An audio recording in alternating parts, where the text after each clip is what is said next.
Welcome to Streaming Deluxe. My name is Mr. Orange. Yeah, welcome my friends to a new video.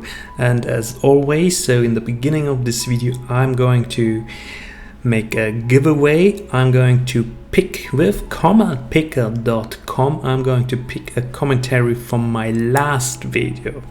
So therefore make sure that you comment this video, that you like the video, and that you sub to my channel if you want to participate in my next video and if you want to win a Steam key.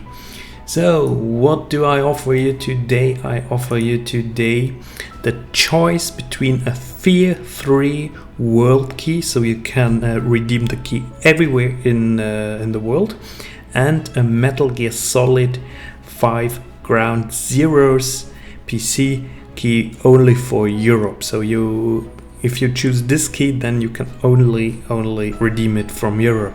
Therefore, I'm offering you these two choices if you win. And yeah, before I talk now too much, I would say I jump directly to Comment Picker. And then yeah, here we have the YouTube video in, no duplicate users of course, so if you comment more than one time, it's not really making a lot of difference. And then I would say let's click start. So get YouTube comments first. So we have 9 comments this time with my comments of course, so 8 unique comments, so one person of those 8 comments will get the key. And we have the winner is KARTHIK C. Great work bro, waiting for next video, and on heart and smileys and on fire. Hey KARTHIK C, thank you very much, this is amazing. So my friend, so just write me an email with your KARTHIK C email address, the best that I can identify you easily. And yeah, and then you tell me if you want to have a F.E.A.R 3 world key or if you want to have the Metal Gear Solid 5 Ground Zeroes key. Alright my friend, so thank you very much for participating. Leave me a comment if you want to participate for the next video. Alright, let's jump directly into the video. So we're going to talk today about a GOG Galaxy 2.0 launcher. A little bit background to the GOG Galaxy launcher. So GOG has a shop itself, so they sell DRM-free games. They belong to CD Projekt Red, to the guys that made Witcher. And the idea behind is to develop a launcher where you can integrate all the other launchers. So it's one launcher to rule all the other launchers. And in this video I want to give you an update. I was already making previously a video about this where I was explaining mostly how this works. So of course I'm not going to go into all the details, but it's a launcher that is updated of course often, since all the other launchers, Epic, Origin, Uplay, Xbox, Battle.net, Bethesda, Steam, did I forget something? They get of course updated as well, so you need to update this launcher too. Is it getting better? Yeah, I have to admit that's unfortunately the not so good message I have to give you. Now I think since the last time it did not really improve, so it's for me still not a recommendation to use it over the other launchers, especially in the case that you have like me now owned like 4,665 games he's counting.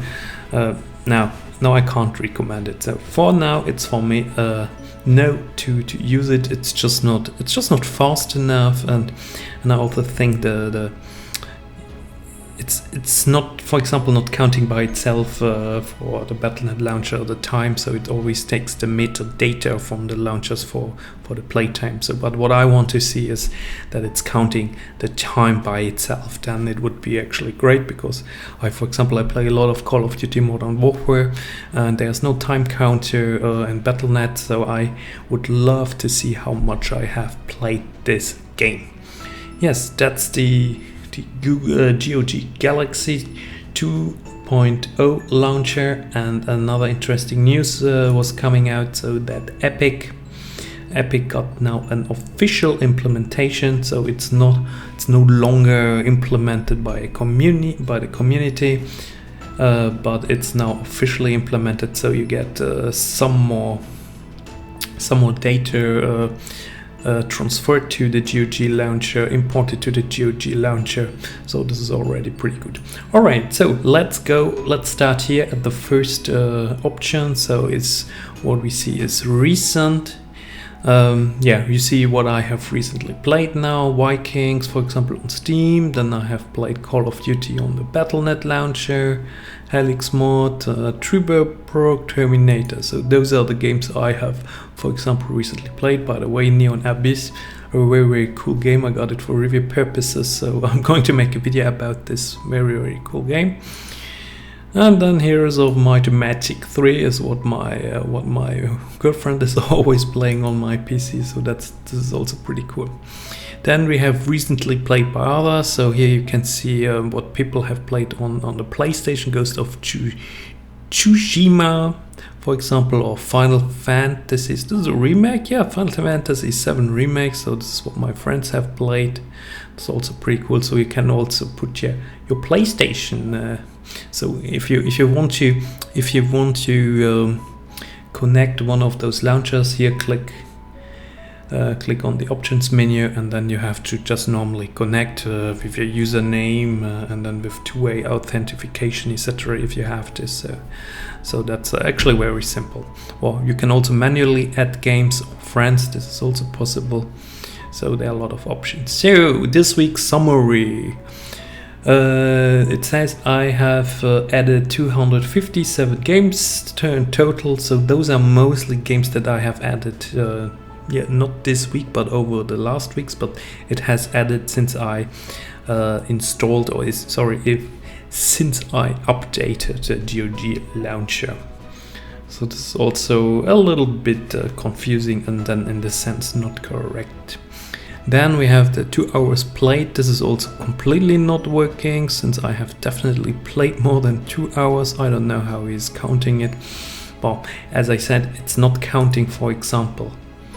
It's definitely not counting the Call of Duty from Battle.net, which is a bit sad, but yeah. So here are the games that I've recently added though. Then if I click here, those are all my own games. So you see there are a lot of thumbnails, which is pretty cool, and they are now organized by last played. And I'm not grouping them. So you can then group them with genre, install, platform, etc. So, and you can also just look at the list or in the grid. So I prefer actually the list. So if I go now over one specific game, where it is, so own games. So last played, yeah, they are organized by last played, and then I see here that means I can play. And then I see the platform. I can also click here on the platform. Then I see here the Call of Duty games on Battle.net first. So lastly play Call of Duty Monthly Warfare 20 hours again. So, and then we click here again, last played. Yeah, for example, Vikings 15 hours again, Call of Duty 20 hours again, so that's correct. And the 52 minutes Vikings I was playing also. As I said, unfortunately we don't have information from Battle.net games. And then we have in general, so yeah, that's all correct. So those are the games that are lastly played. I haven't played a lot lastly. I see I should play some more games. Dude, I need to play some more games. Play more games, definitely. And then here, if we click, so that's the overall all game. So then Call of Duty World War II is the game that I played the most, and Assassin's Creed Odyssey. And for example, then Call of Duty World War II I see 2 times, and Assassin's Creed I see it also 2 times. So I have it on Steam and on Uplay. So this is, for example, and I think here it's the 2 times it's counted the single and the multiplayer. And Assassin's Creed Odyssey, it's on Steam and Uplay, or here on Borderlands 2 I have on Steam and Epic. So it then always counts the time you played it on all of those launchers. It counts us together. It's making an addition of them and shows you the overall time. So I think that this is definitely cool. So this yeah, this is the achievements, how much I finished this game. For example, you see Wolfenstein Youngblood, played 73 hours and achieved 100% of it 8 months ago. Amazing game, my friends, amazing game. Ghostwire Recon Wildlands, Fallout 76, so all of those games are totally my favorite games. I mean, I even played 7 months ago Aliens Colonial Marines, but I think I was just testing something. So, and then here again you see the different platforms, so it's pretty cool that you see that you actually have games then on different platforms. And we can go to the games that I've only installed. This is important if you want to start playing immediately. I mean, then it's better to just click on the games you have installed, because those are the games that where the executive file can immediately bring you into the game. The other games then I just need to install. So now we go on GOG, and you see I have nothing on GOG, so it's totally empty, never got a GOG game. And here I didn't play 131 hours, but I got Borderlands 2 recently for free on Epic Games, so now it's counting also those hours with regard to Epic Games. Ark Survival is also on Epic Games. I played most of the games I played on Steam so much, so it's a little bit misleading. Maybe it should be also interesting that to have an option where it's done separating how much I really played this game on Epic Games or on Steam, so not just duplicating it then. Because most of those games you see all twice. There was one game I have like 4 times. Yeah, For Honor I have like 4 times on different launchers. I mean, can you imagine this? That's crazy. Off-World Trading Company. So it's always the same games, like Watch Dogs as well, 3 times. I mean, come on. Then we have Origin. So Origin is now in the grid. And it's organized, yeah, sort by title, achievement, game time. But let's say I'm organizing it by release time. Then we have Jedi Fallen Order. I have on Origin, Apex, Battlefront 2. So those are the recent published game on Origin. Then I have Uplay. You see then again Assassin's Creed Odyssey that I bought on Steam, but they are all linked. They are all linked with, if you buy it on Epic or on Steam, it's always linked to Uplay. So if you then click on Uplay, you will find those games again on Uplay. So you see even some games I've never played on Uplay. That's interesting. Assassin's Creed 3, yeah, that's not correct. I've played this a lot on Uplay, so there's some data missing. Some data's missing.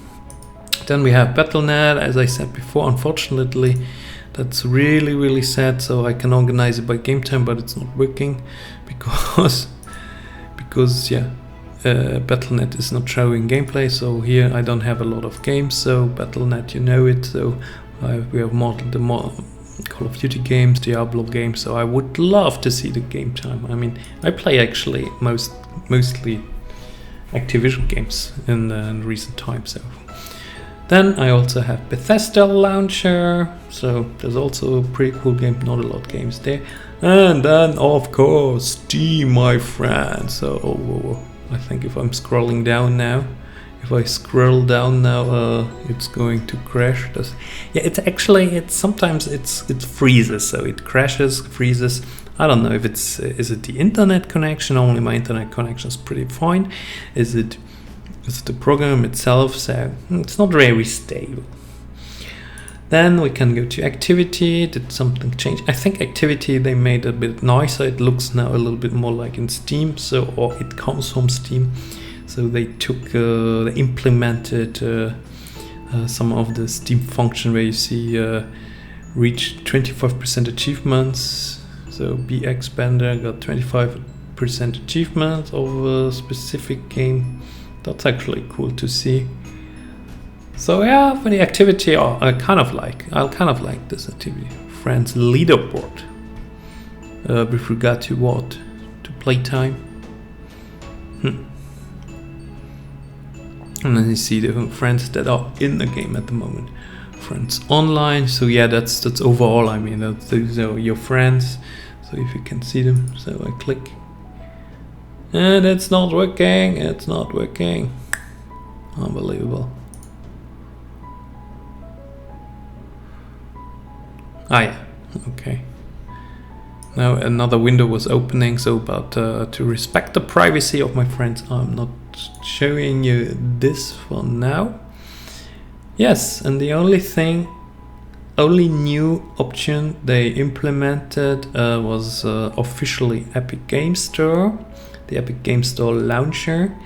I think a lot is still missing, and the problem is you might have to start it at least once a week to always get it updated and get synchronized. So I have to say I'm definitely not using it at the moment. It's still not stable enough for me. For all the games on Steam I prefer using Steam, and then I'm not just opening all the other launchers, so I just open the launcher where I want to play a big game for now. For example, if I want to play Call of Duty Modern Warfare, then I just open my Battle.net launcher, and I have always Steam open, and that's it. And the other launchers, I just keep them closed, and then it's fine for me. Alright, my friends, so I hope you enjoyed this update on the GOG Galaxy 2.0 and others, launcher, and the mother of all launchers. So, and I hope you enjoyed it, and you leave me a commentary, because then you can participate in the next video's giveaway with comment picker, and then you can win a Steam key. And for this, I'm leaving it. Have a wonderful day, my friends. See you the next time. Bye bye.